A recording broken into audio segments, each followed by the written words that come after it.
మేము కలవగా తెగ కలవరం అసలిది కదా ఒక సంబరం ఒక వరసలా కదిలిన క్షణం ఇక తెలియదే ఒంటరితనం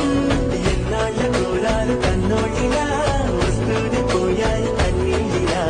ఇల్లంతా మారింది సందళ్ళుగా మీరంతా ఉండాలి వందేళ్ళిలా మనవారే వెనకుంటే మరణాన్ని మరిచేది మనసంతా వెలుగేన